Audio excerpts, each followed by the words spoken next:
સચિન ઉપર છે ને એ લોકો 70 ફૂટ નીચે આરસીસી ને બોલ કરી છે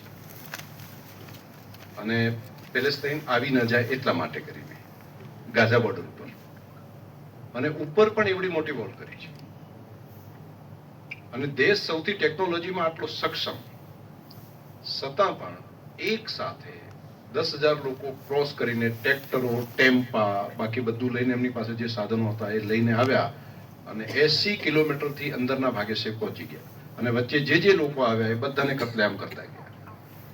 રજાનો દિવસ હતો ત્યાં અને ત્યાં એ લોકોના ધર્મ પ્રમાણે ઇલેક્ટ્રિસિટીને પણ નથી અડતા એ લોકો શનિવારના દિવસે, એટલે ટીવી પણ બંધ, સોશિયલ મીડિયા પણ બંધ અને રજાનો દિવસ લાઇટ પણ નથી રાખતા અને રેલવે પણ બંધ. એટલે એમને જાણ થતા ટાઈમ થઈ ગયો, એ ઉપર જોતા હતા બધા અને આ લોકો નીચેથી પહોંચી ગયા સીધા અને બહુ મોટી ઘટના થઈ આખી. એ પછી તો હું ગયો તે દિવસે પણ બોર્ડર ઉપર, હું તમને વિડીયો આજે શેર કરવાનું છું મિત્રોને, કે મારી હાજરીમાં સામે બોમ્બ નાખતા હતા ત્યાં. હું ત્યારે તો બધું શાંતિ થઈ ગઈ હતી, સમાધાન થઈ ગયું હતું, લગભગ 2 કે 3 જણ બાકી હતા, પરંતુ એમણે નક્કી કર્યા કે હજુ 3 જણ બાકી છે અમારા દેશના, જે પેલેસ્ટાઈનીઓ છોડ્યા નથી અને ત્યાં સુધી એની ઘડિયાળ ચાલતી હતી કે આટલી મિનિટો અમારી થઈ ગઈ, હજુ નથી એ લોકોએ આપ્યા. 3 જણ બાકી હતા તો પણ ઉપરથી બોમ્બ બાઇન્ડિંગ કરીને સામે તો બધું પૂરું કરી નાખ્યું છે. મેં તો ત્યાં સ્થળ ઉપર જોયું, આખું કઈ કોઈ દિવાલ કે એવું કશું કઈ મકાન કે કઈ નથી રાખ્યું અને ઉપરથી વિમાન બધા ફર્યા કરે.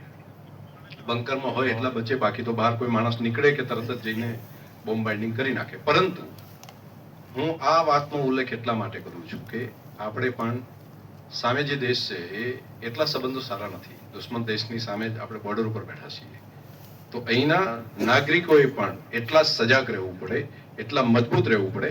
ભલે આજે આપણી બધી રીતની સક્ષમતા છે દેશની, આજે આપણી ઇકોનોમિકલ કરીને ટેકનોલોજીથી કરીને ભારતનું સૈન્ય છે વિશ્વની અંદર સૌથી શક્તિશાળી છે, પરંતુ જો ઇઝરાયલ જેવા દેશમાં આવું થઈ શકતું હોય તો આ સરહદી વિસ્તારના પ્રજાજનોએ પણ એ જ રીતે હિંમતવાન રહેવું પડે. એટલા માટે જ મેં વાત કરી છે કે આ સરહદી વિસ્તારને સક્ષમ બનાવવો એ રાષ્ટ્રીય સુરક્ષાનું કામ છે.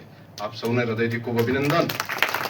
થોડા કાર્યક્રમમાં મને બોલાવ્યો, આપ સૌને બધાને જાણીને સમજીને ખૂબ આનંદ થયો અને મને હવે ખબર પડી કે પત્રકારોને પણ આટલી બધી પોલિટિકલ પાર્ટીઓની જેમ જ તમારા સંગઠનો હોય છે.